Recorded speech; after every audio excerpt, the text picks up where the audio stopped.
Hello, friends, beautiful people of the Most High. It is Saturday night. Yeah, Saturday night. I don't know. The days are off. Like I said, I'm just like walking around. I'm like a walking zombie right now. I was actually going to do a live thing. I'm using my tablet right now.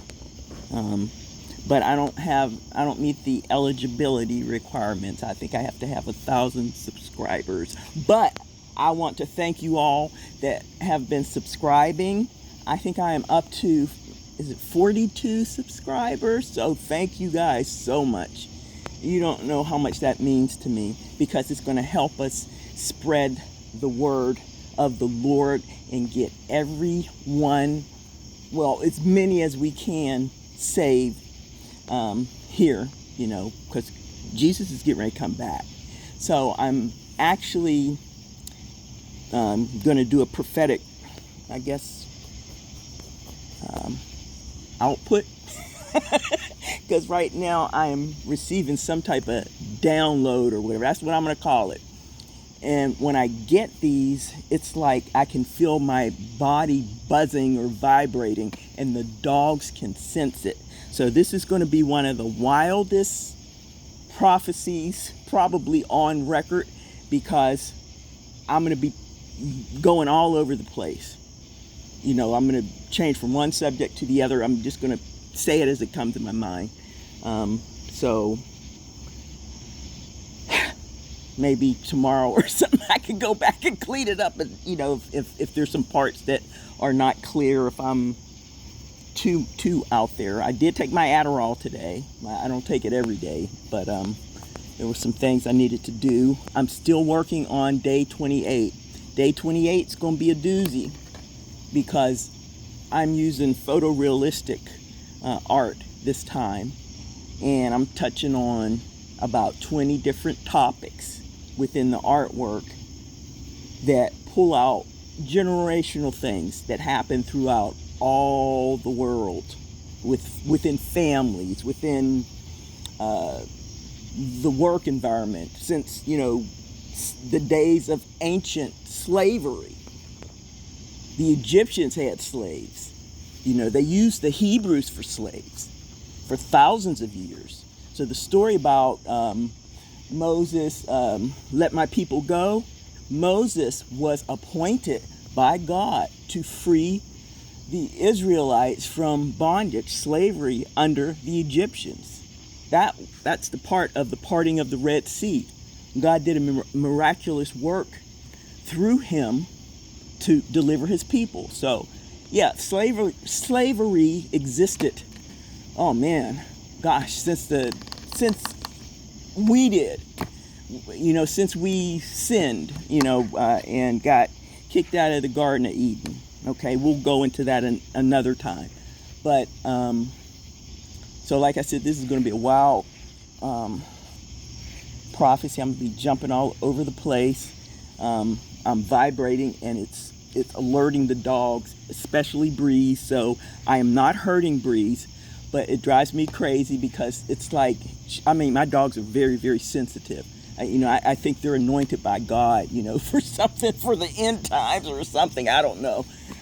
But she gets real close to me, and she wants to, put her mouth on my mouth when this is happening, and, on my ears, and she gets behind me and she wants to touch my head, and it's driving me crazy. So I'm not hurting Breeze. I'm pushing her away, because when this happens, it's just too much to have to be touched or whatever. I guess I'll gain control of it, as I grow into my gifts. I have to get under the covering of a church, an anointed church, and whenever my kingdom spouse comes under his protection and anointing, because I'm just like, my head is buzzing. Okay, all right. So my dad wrote a book. It was in the 80s. I think it was the late 80s that he wrote this book. And he tried to get it published, because my dad, once he gave his life to the Lord, and he left all that crazy stuff, in the past. He was like on fire for the Lord. I mean, God just anointed him like so much. So, I mean, I go by his house, I go to visit him, because I actually got stationed at home during a period when my mother was not doing too well. So I was stationed at the Pittsburgh Recruiting Battalion. I was their Personnel Services NCO. This was back in the not 80s. This was back I guess it was 89 to 91. And then I went to Panama. But, man, I forgot what I was talking about. Oh, goodness. This is not good. Oh, okay. So, he wrote this book. He had a near-death experience, right? And he studied that Bible. When I'd go to visit him, he had old world maps. I'm talking about like ancient maps. He had it all laid out for the end times, how it's going to happen, who's going to do what, and everything, right? And it's all in this book, right? But he also links it to human consciousness. I mean, my dad was deep. He was like really, really deep. I was just amazed by him. And then my mother's ability to work with numbers, it was just phenomenal. But originally they chose the dark side of things, and I think they were dabbling in stuff they shouldn't have been dabbling in. That's why they were so cold and harsh towards me when I was growing up, because if you're working around demonic stuff, I'm talking about witchcraft and doing all that stuff. Because I remember one time, after my mother and my father had left each other for the second time, it was crazy stuff. They kept going back and forth, and I was back and forth with them from Pittsburgh to Boston, and then from Pittsburgh to Washington, D.C., wherever my dad got his air traffic controllers jobs, whatever airport. And then I think one time he came here to Pittsburgh. He actually retired out of Pittsburgh. So if I stop getting off course, I think I can finish this thing. I'm sorry, guys, but just God will bring it back to me. But this is all prophetic. So anyhow, this book that he wrote is linked to human consciousness. And he tried to get it published. This was back in the early 90s, I think. He was working with this organization, and they basically took my dad's money. I mean, it was a scam. So when I was stationed at Fort Campbell, Kentucky, my dad actually moved in the vicinity. He asked me for, what are those books, home buying guides, that you pick up in the gas station, for homes for sale and all that. And I just thought he was just talking mess, and I was mailing this stuff to him, and next thing I know, he calls me. He's in the house with my grandmother, who didn't want to move, It's just crazy. And I'll tell the story of how he transported her down there. It was so crazy. My life has been like a National Lampoon's comedy. I'm telling you, it's just some crazy stuff. My family is just nuts.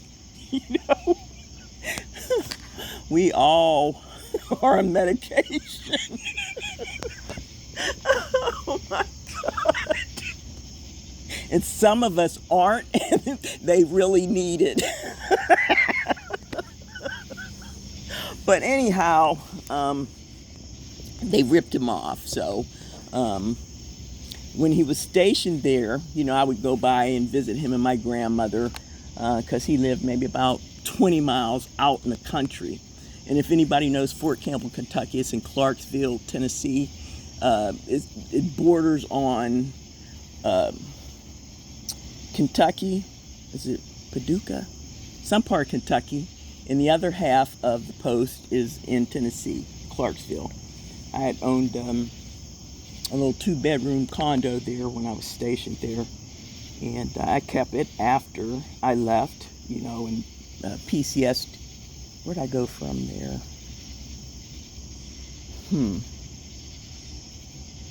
Oh, I think I went to Fort Rucker and became a TAC officer. Yeah, training, advising, and counseling officer to the warrant officer candidate school for the Army. Yeah, I'll show some pictures and stuff. I'm pretty sure my cadre photo is off the wall too. That is the craziest stuff I've ever seen. This is all behind that Project 2025, this Heritage Foundation. Something is not right there.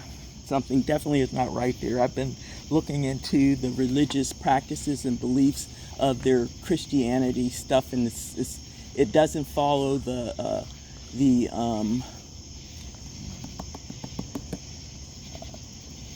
principle that he rose, and it's just, yeah, I'll get into that another time when I plan to do a talk on the different religions.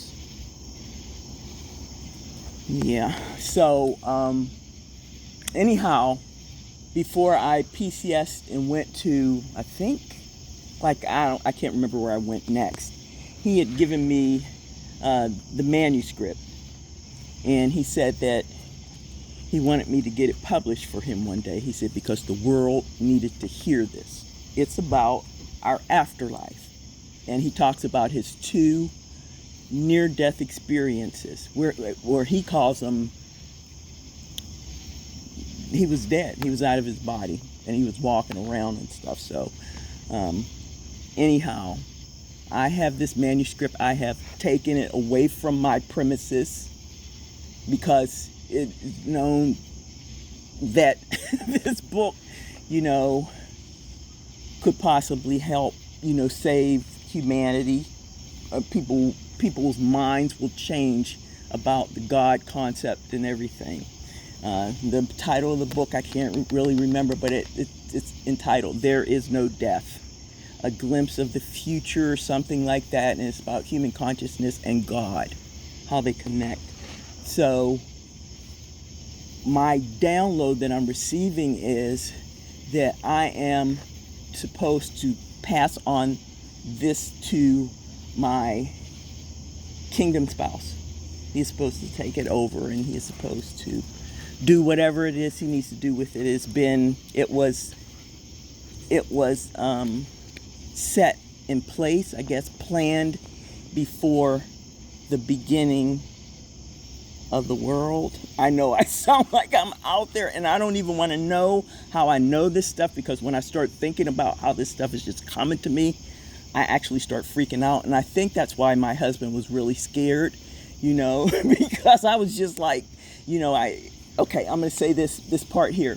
So after the 2nd of April, where I told him the Lord visited me and I apologized to him and stuff like that, I think maybe about 2 weeks later, or maybe 9 days later, I don't know. It just seemed like it was 2 weekends after the 2nd of April. I was sitting in my favorite lounge chair, and I was watching something on YouTube or whatever, and I heard that small, still, internal voice speak to me.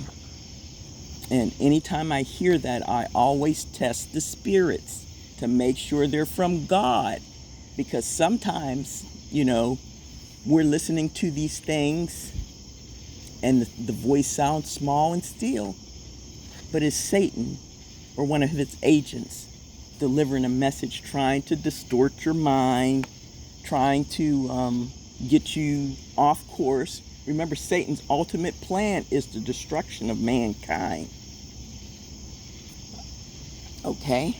He is jealous. That's jealousy. That's that that envy, that bitter root, that came from him. When he was in heaven, one of the heavenly beings, he was in charge of music. Entertainment, I say. Look at where we are now. And people selling their souls for fame. This is all going to end, people. Okay, you might have your fame and this and that now, which is fine. But do it in God's name. You don't have to worry about if you signed a contract with Satan. He is not God's equal. That's why, I get frustrated, and God told me I have to have more patience, so I am developing that. And that just comes from the way I was raised. Nobody had patience with me, so we are what we're around. But as a child, I had the mindset because God actually walked with me. He showed me this after the 2nd of April, when I received that download of information, all the flashes and stuff. After that, I got that download, he would just show me things. It was just like I would have visions. But anyhow, I lost my thought again. Okay, 2nd of April. Oh, so I tested the spirit. I said, "Is this you, Lord?" And I said that audibly, but he won't speak to me audibly anymore. I'll tell that another time. So he says, "Yes, it's me." And he said, "I need you to do something for me. And it's going to be frightening, but I am going to be with you." And I thought that he was going to have the thing that visited, or not visited, that just came into my home the night before when I was made to get up and do a live feed. And I called out the big people. I thought he was going to have that thing manifest in front of me and have me do some type of spiritual warfare. I mean, that's where my mind went. My mind just goes all over the place. That's just how my mind works. But it eventually comes back to where it needs to be, and there's a solution somewhere to something. So anyhow, I thought that's what was going to happen. So I just said, "Yes, Lord." And then he said, "I need you to relax." And he said, "Close your eyes," right? And this chair that I have, it's an electronic chase. So I recline, not all the way back, but maybe to like a, I say 40-degree angle, maybe 30 or something like that. And closed my eyes. I turned the TV off. I had the lamp on soft. The dogs were in the regal position again. And I find that so fascinating that when the Lord comes to visit, he puts everybody at attention. There is not a peep, not a wolf, because Red will wolf underneath his breath. He did that when he was being tested for his AKC Good Citizen test, and they almost failed him because he did it on purpose. But anyhow, he said, "This is going to feel scary, but I need you to relax." He didn't say the word scary, but something that meant that. So, Red, come on, please.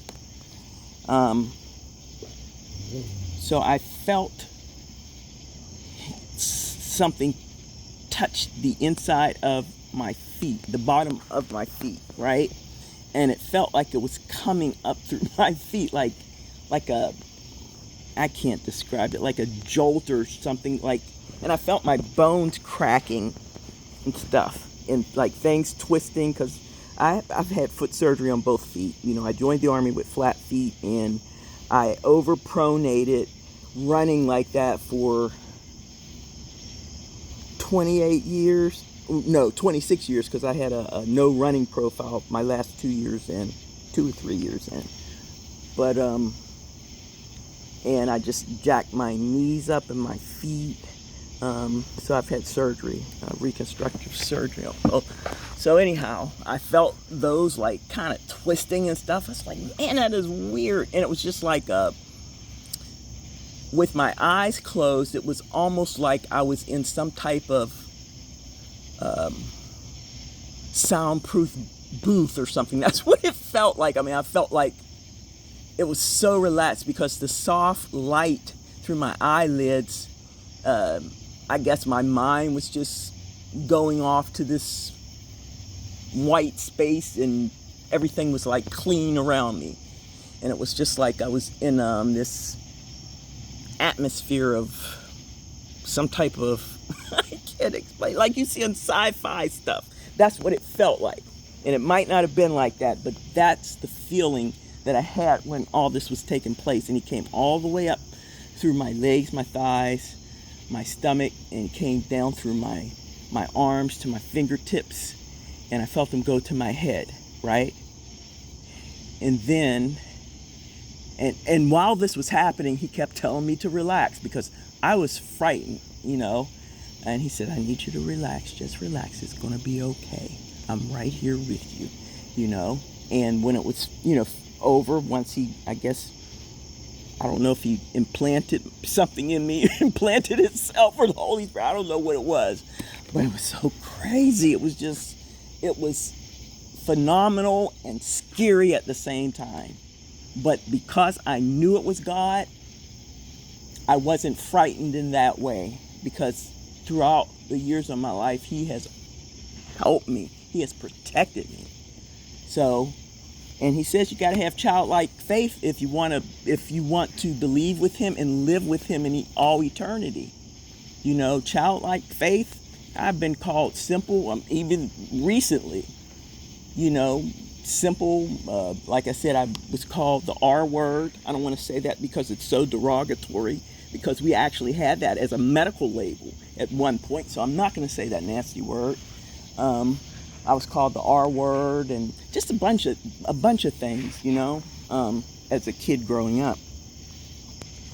I think I lost my train of thought again. Okay.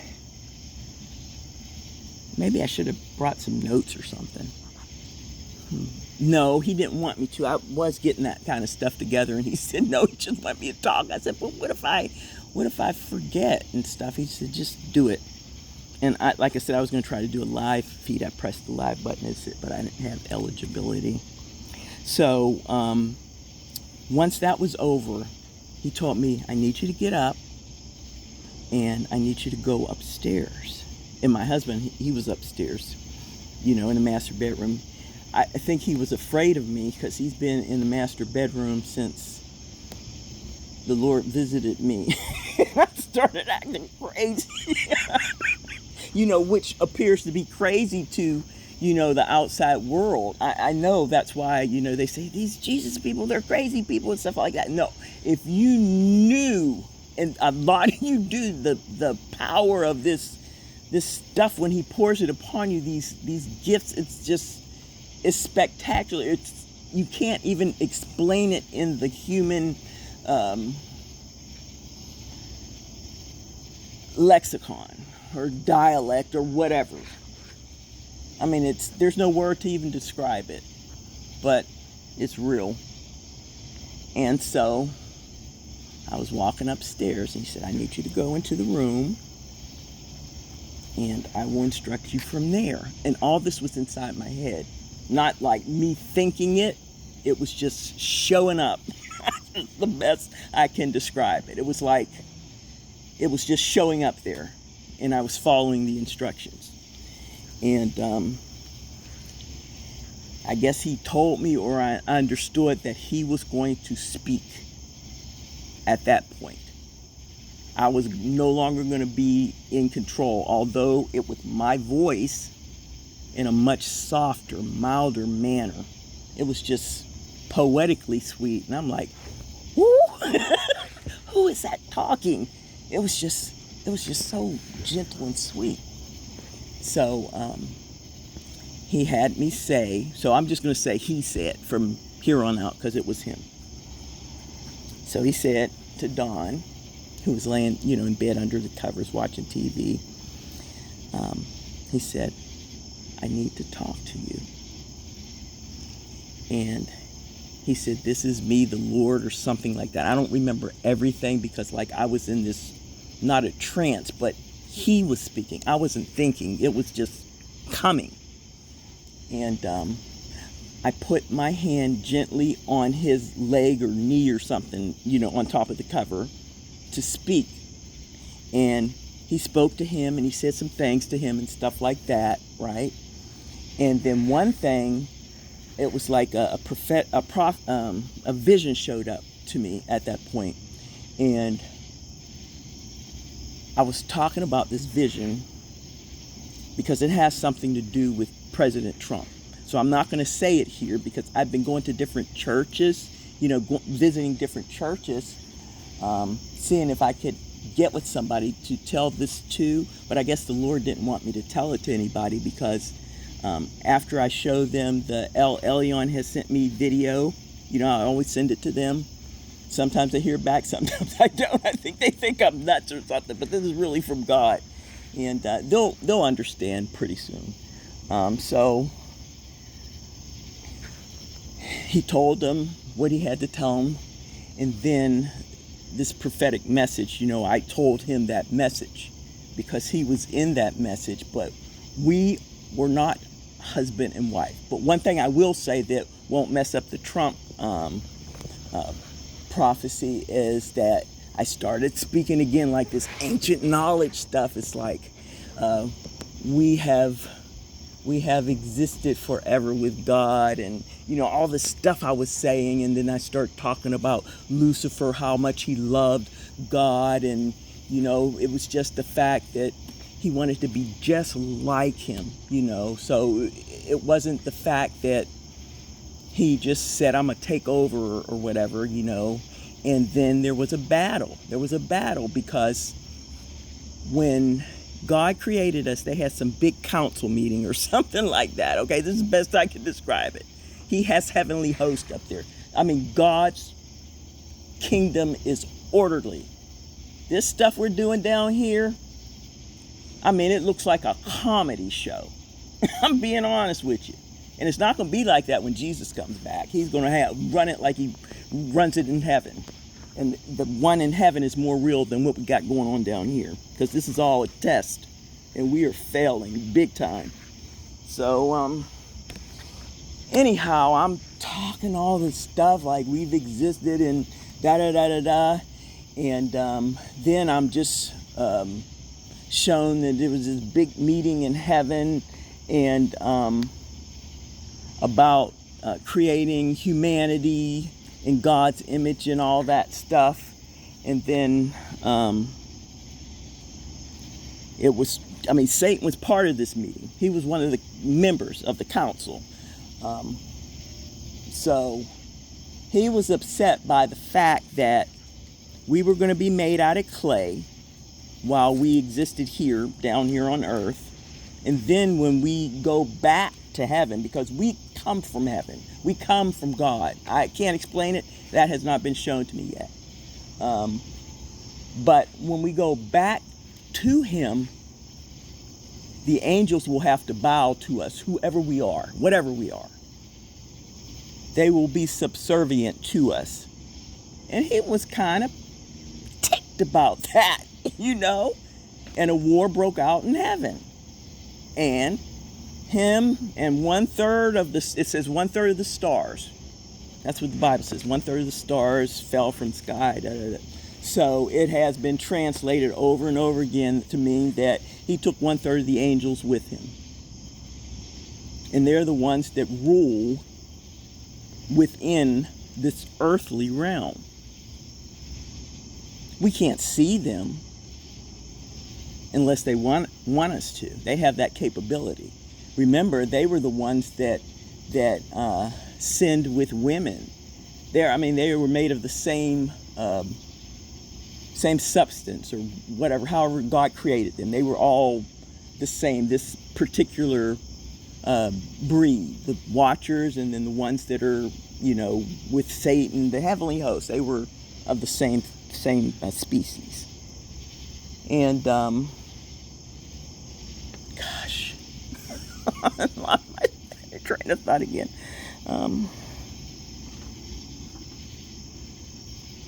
Just give me a second. I'll pull it back together here.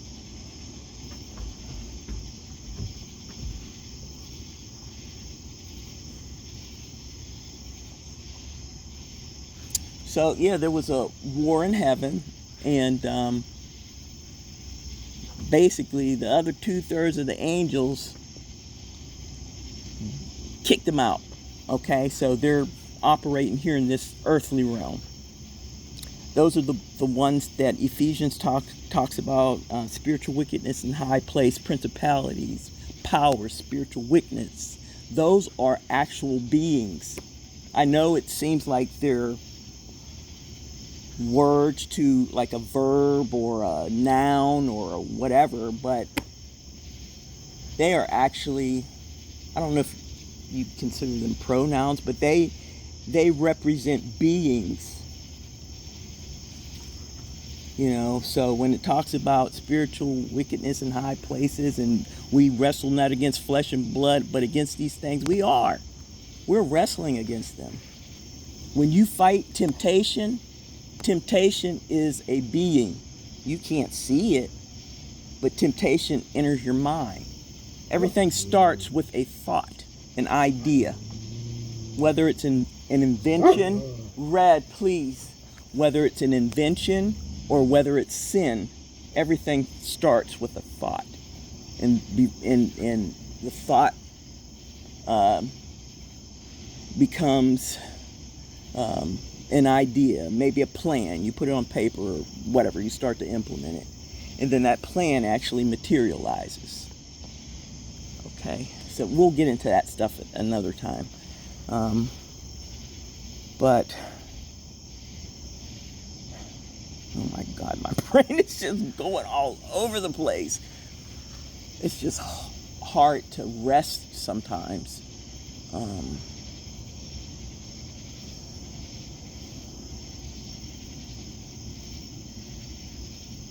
Yeah, so those are the things that operate here on the earth. And they, you know, some people, if they're not serving the Lord, they're influenced by those, and they can enter them. You got 3 levels, I think. Oppression. I know possession is the last level, the highest level, but I know there's oppression, and there's another level in there. Of demon infestation, you know, how a person can be afflicted, and that stuff is real. Now, the Bible talks about how Jesus was casting them out through fasting and prayer and the power that he held within him, and he said the works that he did, we will do greater now in these days, because he knew that things are getting ready to come. And God and Satan are not equals.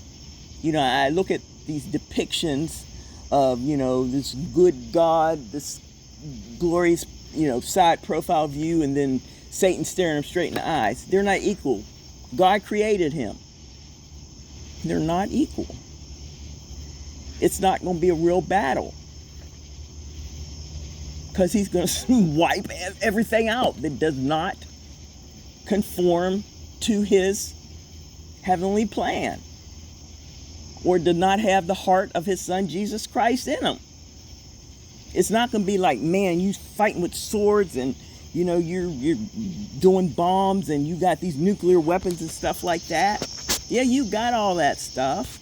Yeah, you can get it set up, and you can conjure up demonic forces to fight in this army. I know what you guys are planning to do, because Solomon did it. He conjured up, I don't know how many millions of demons to fight. And see, that's their plan. When they take over, the Antichrist takes over. Yeah, I had to expose you, and I probably get a visitor tonight. But I don't know, because it's like a lot of angels around me right now protecting me. You know, I feel their presence. And then one message I got was like, Archangel Michael is here, because of the mission that I have been given that I was given as a child, and that I was given before the beginning of time. We were all given some type of mission before we came down here, all of us, even the ones who are the craziest, the murderers and molesters and things like that. We all were given a mission. We all were part of God. And then when we come down here, some of us just went astray. And right now is the time where God is trying to pull everybody back. He doesn't want anybody to perish.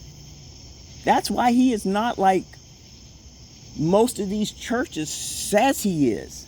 You know, about he is an evil, mean God, an angry God. You know, you do this, you're going to hell. Yeah, you're going to hell because you don't believe in his son, Jesus Christ. That's why you're going to hell. You got to believe in him. And you got to let him clean your heart. You cannot clean your heart. I tried to do it. I mean, from the environment that I came from, I joined the military at 18 years old. I wanted to get out of there. And my grandmother, my maternal grandmother, she kept my son while I went to basic training in AIT. I was married at that time to my son's father. We got married. It wasn't a shotgun wedding or anything like that, but he was 2 years older than me. So he was 19 and I was 17. We got married. So anyhow, where was I? I don't know. Was I talking about possibly getting a visitor? No, the angels being with me? I was somewhere around there, so I don't know what else is going to come, because this video is really, really long. I'm already at 37 minutes and 10 seconds, so but I think it was to put this message out there in the atmosphere. Yeah, I love you guys so much. And I'm going to go in the house, take the dogs, and go to bed, because I think it's after midnight or something like that. And I hope to have day 28 ready by tomorrow evening. Okay. And I'm put like a little parental advisory thing on there. I mean, it's no nudity or anything like that, but the subject matter touches home. And we got to stop wearing masks. And we got to just say we're not going to do this anymore just because our parents did and their parents did, and so on and so forth. So that's where I'm touching tomorrow. I love you guys so much. Tough love. See you.